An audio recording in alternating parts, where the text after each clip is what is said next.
fish lives in one of the darkest and deepest places on Earth. Do you think you could survive there if you were placed there?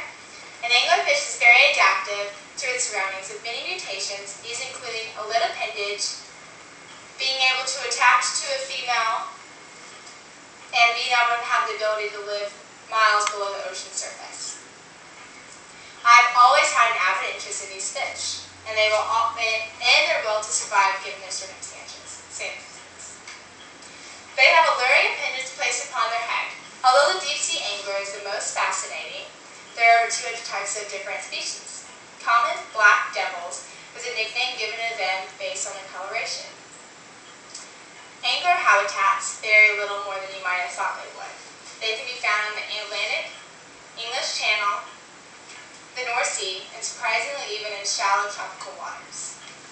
Though most anglers are found at least a mile or 3,000 feet below the ocean surface, as you can imagine, this far below the surface is pitch black with really no way to see. Temperatures here stay at only 2 degrees Celsius with minor fluctuations. Now that you know a small amount about their habitat, it may have sparked your interest as to how they could survive in such a place. First, let's start with the female's adaptations. Females don't vary in color much other than greenish brown or black-gray.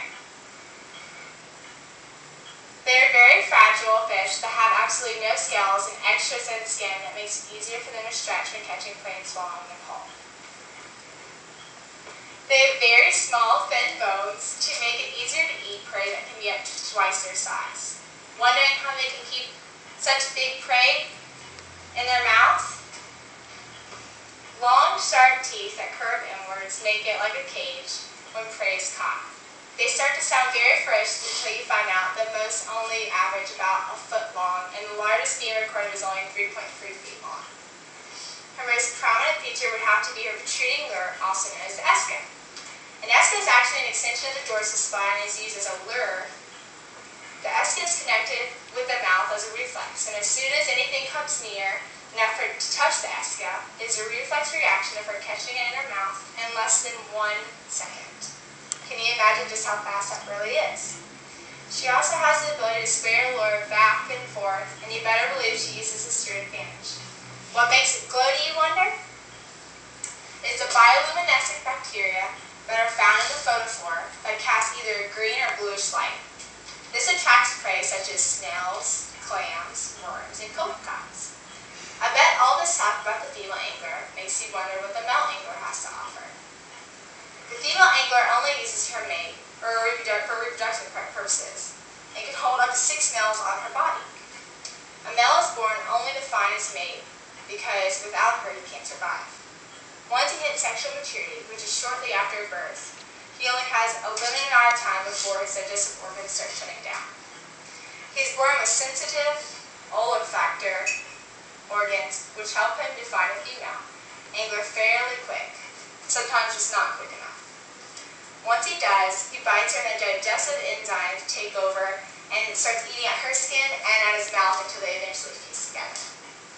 This is when they essentially become one, meaning their bloodstreams fuse together and he loses his eyes, his brain, and all his important internal organs to become only a pair of testes on her.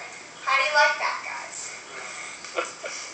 She then basically uses asexual reproduction to reproduce her eggs, meaning that she doesn't really need the male because she can produce eggs on herself using her hormones, and it triggers his hormones to produce her eggs. So essentially she really doesn't need him, he's just a lump on her side. Imagine that. Once the eggs are laid, they rise to the surface of the water until they hatch and swim back down below. How's that for the short end of the stick? All in all, the angler seems to have a system that works supremely well. I hope you have found the anglerfish to be as interesting as I think it is. It is so very mystifying, with many things scientists still aren't sure about. And one thing they are sure about, though, is that it's very adapted to the world it was given. I once asked you, how do you think you would survive? Do you have the answer to that question? Maybe you're thinking you do, maybe you're thinking you don't. I hope you can have a better understanding of the angler and can now better appreciate their survival methods. In the words of Peach, this is such an amazingly different fish that people immediately get excited when they see it. Thank you. You're literally stopped on 5 number one.